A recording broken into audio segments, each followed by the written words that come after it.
Welcome in everybody to the PNR show. As always, I'm so glad you are here and we've got a great episode ahead of us predicting the second round of the college football playoffs. It is here. We've got the four excellent games that are in both sites. Can't wait to predict and preview those ones. But we've also got the reaction to the home run hire of Michigan hiring Kyle Whittingham for 5 years, 8.2 million. But before we talk about those, go ahead and subscribe on YouTube.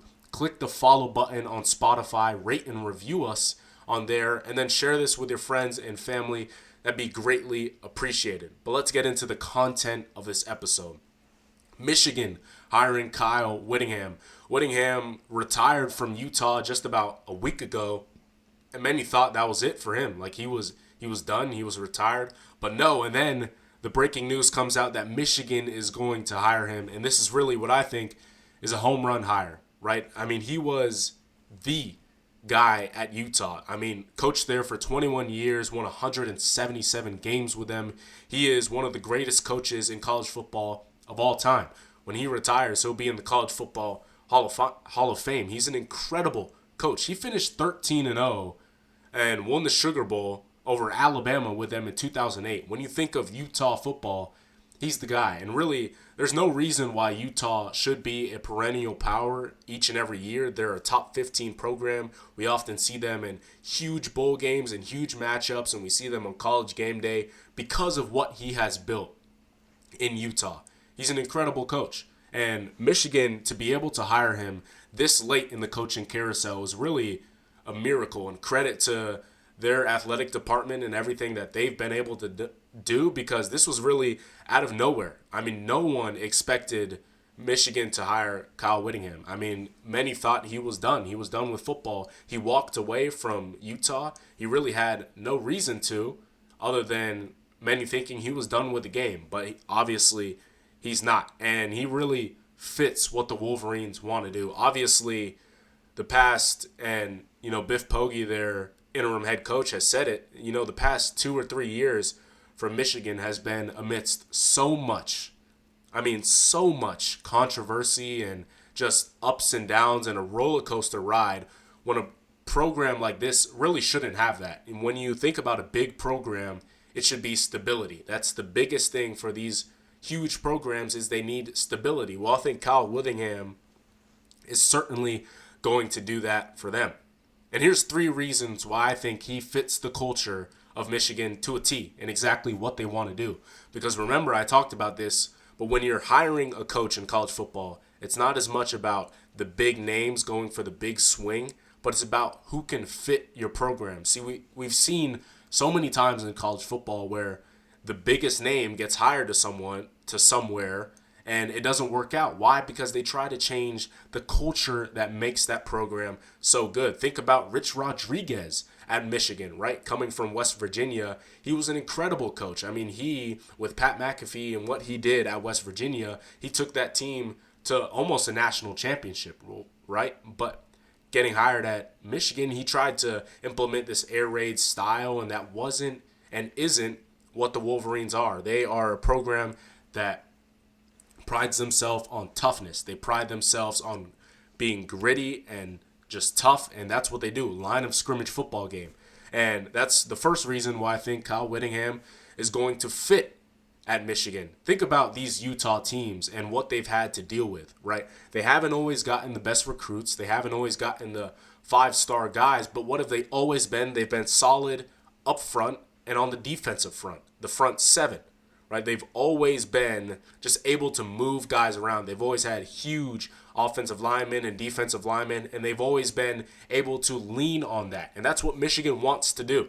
Think about their 2023 national championship team. Well, what did they do, and how did they do it? Well, they leaned on the run game. And that's what Michigan still wants to do.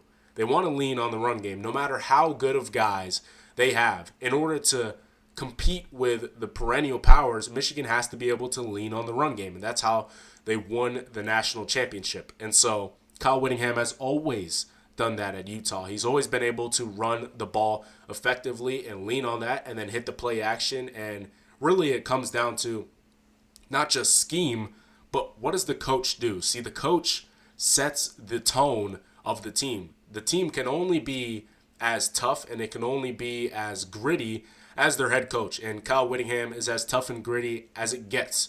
The second reason why I think he fits the culture of Michigan, why I think this is a great hire, well, he's a champion. We talked about it earlier, but he's one of the winningest coaches in college football history. He turned Utah from a nothing program, really, to an incredible program. And I hope they continue to be, because that place is awesome and what he has done with that place is awesome. But really, he likely hit the ceiling with Utah, right? But you think about what Michigan has in terms of resources. Well, they'll have all the resources in the world. They just got Bryce Underwood for, what was it, like, was it 20 or $2 million? I don't remember, but a lot of money, right? They just got Bryce Underwood. And so they'll be able to go out and get anybody, and he'll have a larger recruiting pool, and he'll have more access to elite players. And that's going to help Michigan and help Kyle Whittingham. And that's what it's got to be. It's got to be a bond between the coach and the athletic department. And that's what it seems like it's going to be. You know, if it doesn't work out, well, I was wrong, but it seems like it's going to be a great hire. And the third reason why I think he fits the culture of Michigan is he understands rivalries, right? Rivalries. Jeez. He understands them. You think about what does Michigan want to do? Well, they want to win national championships, and they want to beat Ohio State.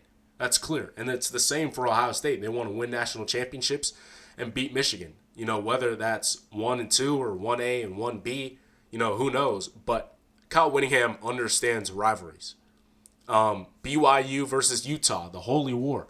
That is one of the best rivalries in all of college football, and he played in it every single year. And in fact, he pretty much dominated against BYU in his entire career, and he did a great job of setting the tone in terms of those games and letting his team go out and play and winning them. Those are big-time matchups, and every single year, at the end of the regular season, he's going to have a big-time matchup with the Buckeyes. And that's what Kyle Whittingham wants. He wants to play in big games. He wants to win these big games. He obviously wants to win a national championship. And that's what the Michigan Wolverines want to do. If you go to Michigan, you want to beat Ohio State, and you want to win national championships. And I think they'll be able to do that with Kyle Whittingham. Maybe not win a national championship, but we'll certainly see. And I think this is a great hire. It's a great hire. So congrats to Michigan and congrats to Kyle Whittingham, 5 years, $8.2 million. He is currently down there in Orlando with them, meeting with players and seeing how he can retain the roster. That's a huge part of this, and how he can move forward. He won't be coaching them in the bowl game. That'll be Biff Poggi, as we talked about, but he will be taking over for them next year. Let's get into the second round matchups in the college football playoffs. I'll continue to say this, and I've said it, over and over again, but these games should be played at home. That's all I'm going to say. They should be played at home. Whoever needs to make the change, make it happen. Everyone's saying it. I'm saying it. I'll continue to say it, but they should be played at home. These teams shouldn't be punished for being the 4 best teams in all of college football. They shouldn't have a bye, wait a month, and then, have to go to some corporate event to play football. They should be played at home. Everyone wants to see it, but I digress. Let's start chronologically. New Year's Eve, 7:30, the Cotton Bowl in Texas, Ohio State, and Miami. The Buckeyes are a 9.5-point favorite as the 2 seed.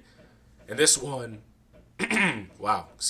this one, and all anybody in Miami has been thinking about, is this one is a rematch of the 2002 National Championship. That's all they've been thinking about for 20 years is that 2002 game. It's all they talk about. Trust me, I've been there. Obviously, if you don't know, Terry Porter throws a pass interference on Glenn Sharp, leading Ohio State to the win. I'll say this, it was a bad call.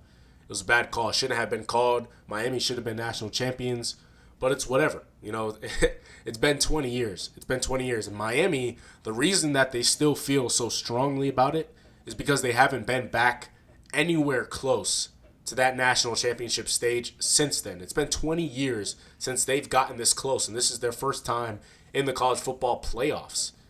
This is a huge game for the Miami Hurricanes. This is everything to them. I think if they could have chose any team to be able to play in the playoffs, it would have been the Buckeyes, because they want revenge for that 2002 game. They want revenge. It's all they can think about.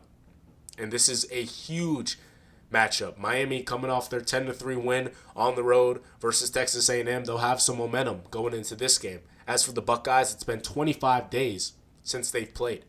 25 days. This is what I talk about when I say the calendar and that the timing of things and the playoff structure and all of these things should be fixed in college football. There's no reason that these teams like Ohio State should have to wait a month after they play a championship game. They should have to wait a month until they play. There's just no reason for that. There's no reason. They're still the odds-on favorite to win the national championship, so we'll see how that ends up. The Buckeyes favored by 9.5 in this one, almost 10 points. And there's a reason for that. Ohio State all year long, minus one game, have been the best team in the country. Julian Sayin leads their offense. He's been the most efficient passer in college football. He's been one of the most efficient of all time. Jeremiah Smith, obviously, and Carnell Tate have been two of the best receivers in college football. But don't get me wrong, Miami is a dang good football team. We saw that last week against Texas A&M. That defense is scary. And it starts with Ruben Bain and Akeem Mesidor. That is the best edge tandem in college football, I'll say that.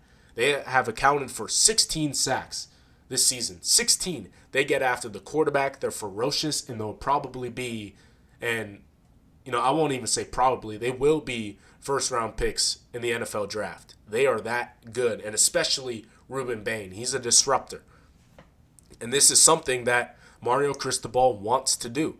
He wants to turn this into a line of scrimmage game. He talked about that with Texas A&M, and he'll probably talk about this with Ohio State. He wants to make this game slow and to make it a rock fight and to be whichever quarterback can make the least mistakes. Now, whether that'll be Carson Beck, I don't know. Carson Beck against Texas A&M, he didn't make any mistakes and they won the game. But I think they'll need a little bit more than, about 130 passing yards from him. They'll probably need him to make some huge plays. And obviously it helped that in that game, Mark Fletcher Jr. went out for 170 yards. You talk about the Ohio State defense that he'll be going up against, they're no joke. And we'll talk about that a little bit later. But in terms of the defensive line for Miami, this is exactly where they can attack because this is where Ohio State has struggled. Against Indiana, they really struggled protecting Julian Sayin, and this is something that has caught up to them in certain games. Against Penn State, they struggled to block in that one, in the run and the pass game, and they really struggled against Indiana. They had 5 sacks in that one, 3 yards per rush attempt. They just could not block. They could not block, and this is certainly a more talented defense and defensive line than Indiana. Don't get me wrong, the Indiana defense is incredible, but Miami's, at least personnel-wise, is better. Ruben Bain and Akeem Mesidor, the two tackles for Ohio State, are going to have to deal with that, and they're certainly going to send stunts and blitzes, and they're going to get after Julian Sayin, and they're going to make him uncomfortable. The last 2 games for Julian Sayin, he's thrown an interception the first drive of both of them against Michigan and against the Hoosiers. And so if he does that in this one, I think there's a high possibility that it comes back to bite him. It came back to bite him against Indiana, and Miami does a really good job defensively of creating turnovers and creating huge plays. And so if we see that from Julian Sayin, now it's going to turn into a game of who can create less turnovers, who can take care of the ball more. And that's exactly what happened against Texas A&M. Going into that game for Miami, we thought it'd be a high-scoring game because that's what Texas A&M has done all year long. But what did Miami do? Well, they created a turnover early, then they kept the ball away from the offense of the Aggies, and they turned it into the type of game that they want. So I think the big thing for Julian Sayin and the Buckeyes, they have to take care of the ball. They have to take care of the ball. Ryan Day will be calling the plays for the Buckeyes in this one. That's a huge factor in this one. It won't be Brian Hartline anymore. And I think people forget this, but Ryan Day was the one who called plays during the Dwayne Haskins and CJ Stroud era. He is not a bad play caller. He just, when he has time to prepare, he is, one of the best play callers in all of college football. That's what he does. He is an NFL-style play caller. He's an incredible play caller, and I think with as much time as he's had to prepare and how focused he's been and how quiet it's been up there in Columbus, I think he'll have a good game plan for the Miami defense. But they've got to get off to a quick start in this one. For Miami, offensively, we talked about the run game against Texas A&M. Well, they haven't faced as good of a defense as Ohio State. They lead college football, the Ohio State defense, in yards per game and points per game with 8.2. I talk so much about Ohio State and their defense. Well, that's because this is one of the greatest defenses statistically that we've seen all time. 8.2 points per game. That is the least in college football allowed in the past 25 years. 25 years. Think about all the great defenses that have come through college football. Think about the Georgia teams. We think about the Alabama teams. We think about, LSU and Florida and all these incredible USC. Ohio State has statistically been better than all of them. That's how good this defense and Chip Kelly has been. They have Caleb Downs, they have Arvell Reese and Sonny Styles and all these guys who are electric and can move and can schematically change the look for the quarterback. And that's going to be really complicated for Carson Beck in Miami. And an offense that, let's face it, really hasn't been good all year long. They started off hot against Notre Dame, and then they've fallen off a cliff. They haven't been able to run the ball besides against Texas A&M, and they really haven't been able to get the pass game going because Carson Beck has turned the ball over way too much. Talked about it in previewing the Texas A&M game, right? But he has to take care of the football. That's first and foremost. He has to take care of the football against Ohio State because as much as Miami can score off of turnovers, well, Ohio State can more, and they can create turnovers. They've done it all year long. Well, this one feels really and eerily similar to last year's Ohio State team, right? Coming off of a loss. They lost to, obviously, Michigan last year and then Indiana this year, and then Ryan Day takes over play calling this year, and they have to change a lot of things, and they have to change what they're doing, at least offensively. That's what they had to do last year, and then they come out firing against Tennessee, and I think that's what they're going to do in this game. I think they're going to come out swinging. I think Ryan Day, I trust him in what he's done in play calling. I think he's going to come out swinging, and he's going to come out giving the Miami defense, everything he's got. And so I've got Ohio State 30, Miami 21. I think Miami covers the 9.5. I think they, try to get back into it. But I think overall the game is probably in the hands of Ohio State, and they move on to play the winner of Georgia and Ole Miss in the Sugar Bowl. Let me take a sip of water real quick. All right, here we go. Georgia and Ole Miss in the Sugar Bowl. This one is a rematch from October 18th, where Georgia won 43-35. The Dogs are a 7.5 point favorite in this one, and I think rightfully so. Rightfully so. Georgia, in my opinion, is the scariest team and most dangerous team in college football right now. I mean, they, coming off of their SEC championship game, beat Alabama 28-7, and they dominated in that game, and they are dominating over and over again. Remember, they had that one lapse against Alabama in the regular season, and since then, they have been nothing but, as they say, hard to kill. They have been hard to kill. Gunnar Stockton has been firing on all facets of the game. That offense has been able to finally run the ball and to move the ball. That defense is starting to look like the old, Georgia defenses. Well, not necessarily old, maybe 3 years ago, but that's what Georgia needed to get back to. And they're back. They're back. This Georgia team is scary. In this game, Ole Miss kept that game really close back in October, but that was back when Georgia's defense was playing really bad. Really bad. And credit to Kirby Smart and that defense and to what they've done since then. Because since November 8th versus Mississippi State, Georgia has not given up more than 10 points. In that span, they've played Texas, they've played Georgia Tech, and they've played Alabama. That's incredible. They haven't given up more than 10 points to those ferocious offenses. And so, You think about the Ole Miss offense, and that's what they do. They play offense. With Lane Kiffin, they play offense. And then last week they scored, 41 points? That's what Ole Miss does. But Georgia, what do? Well, they play defense. So this one is really a strength versus strength matchup, and I can't wait. I can't wait. The Sugar Bowl, it's going to be a great one.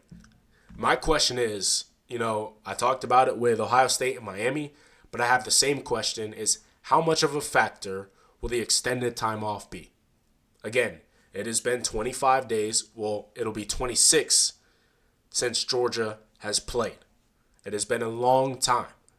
And Georgia has not, they have not dealt with this year. Obviously, last year they had the bye, they had the extended time off, and they lost. They lost to Notre Dame. And so it's going to be tough for them. It's going to be tough. It's been about a month since they've played, but I trust in Kirby Smart. He is, in my opinion, the best coach in all of college football. He's a 2-time national champion. He knows how to get his team in check. Ole Miss, however, they've got the momentum.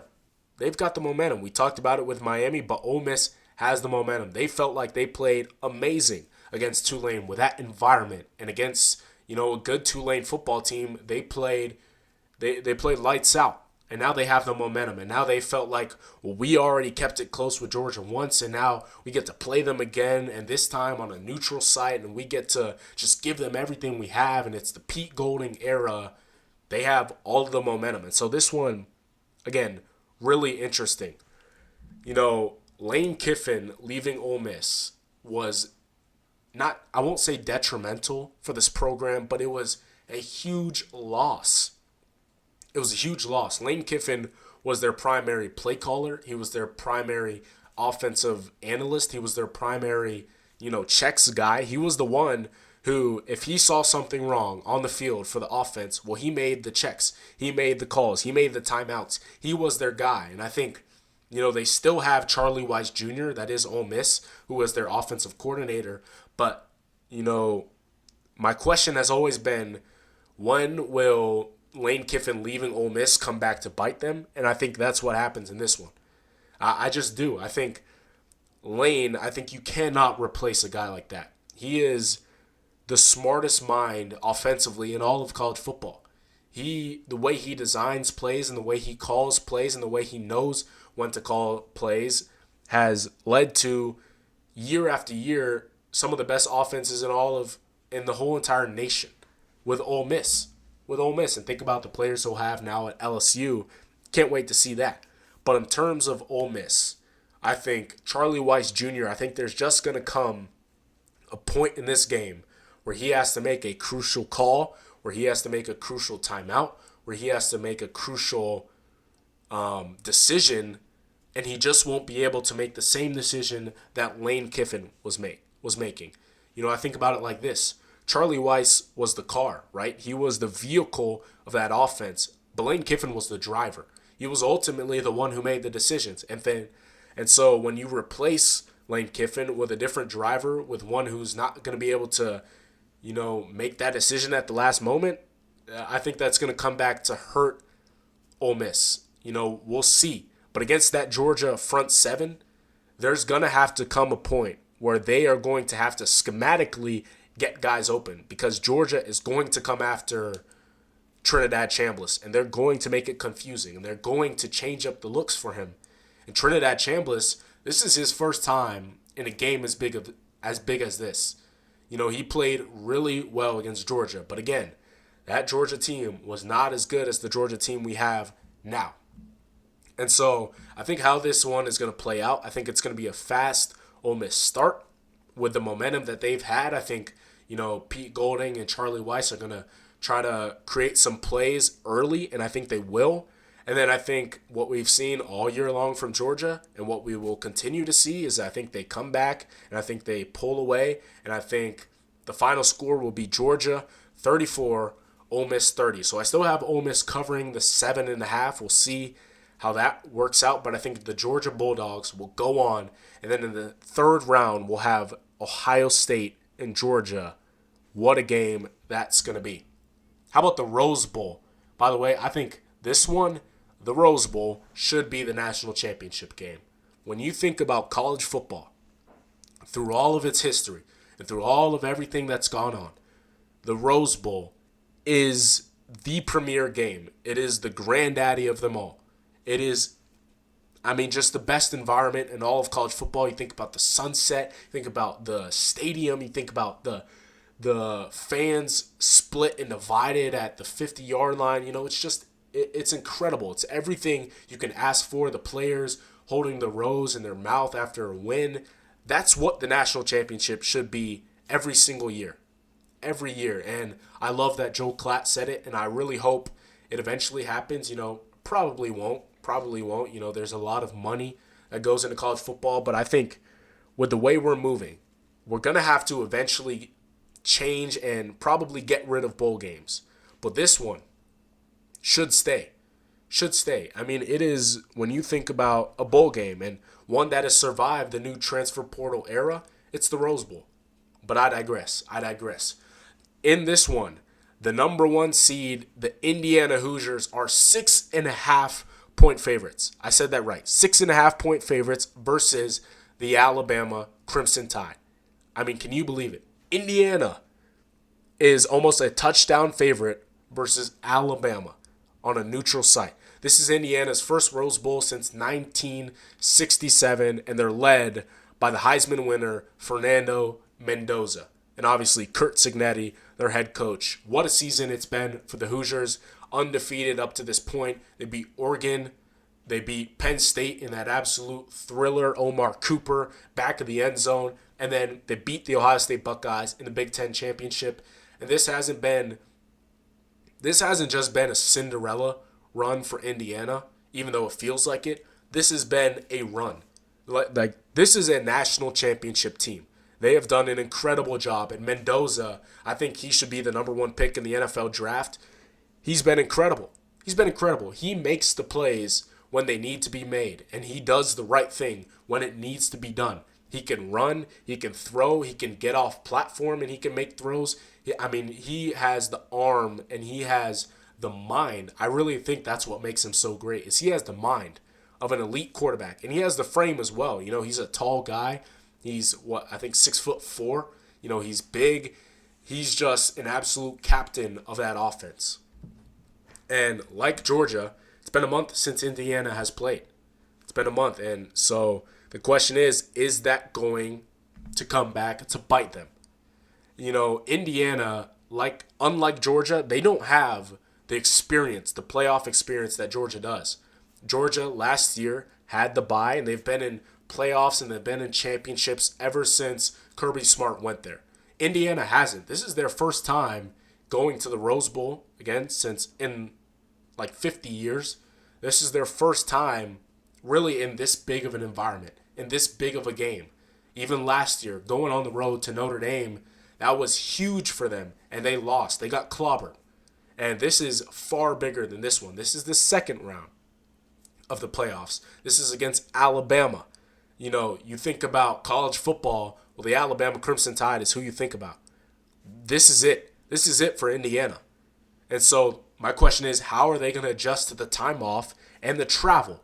Think about this game. It's in California, Pasadena. They're going to have to come all the way, to California from Indiana. They've done it already against Oregon. They did a great job of that. But they're going to have to adjust, and they're going to have to go all the way to California and play the Alabama Crimson Tide. Now, it's the same for Alabama. They're coming off their 34-24 win versus Oklahoma. They're probably going to be beat up a little bit. That one, credit to Alabama. They played an incredible game in that one, and they did a great job. But they can't play like that against Indiana. Indiana is too good, and they are by far better than Oklahoma. They are going to have to get off to a much better start. They cannot be down 17-0 and think they can come back in this one. It just can't happen. And really, the problem for Alabama all year long is all they've had is their fastball. That's all they've had. All they've had is to be able to pass the ball with Ty Simpson, and they haven't been able to run the ball, and they get down, but then they come back. And my question is, can they do that in this game? Well, the answer is no. No. they're going to have to be able to run the ball. They're going to have to be able to have some balance. They're going to have to be able to pass the ball efficiently. They can't turn it over. You think about what Indiana does. Well, they play their football. They play their game. They hold the other team off the field. They play a balanced style of offense. This is probably the most balanced offense in all of college football. They run it well. They protect their quarterback well. They pass the ball. And then defensively, they are a stone wall.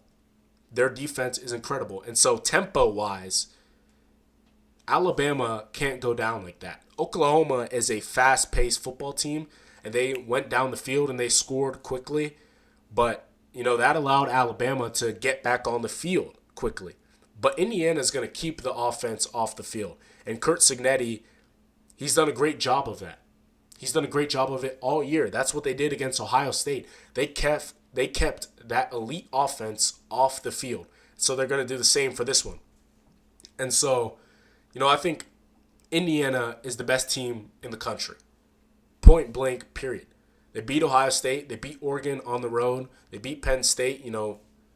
Is Penn State at that good of a team? No. Well, that's still a tough environment to go into and to win and to have the guts to be able to win. I digress, but Indiana is the best team in the country. And so they're not going to beat themselves. They are not. And they're going to come out this game, and Curt Cignetti is going to have this team prepared. And that defense is going to get after Ty Simpson and the Alabama offense. And, will Alabama be able to run the ball with Jam Miller? We'll see. But I just trust Curt Cignetti. I trust him more than Kalen DeBoer.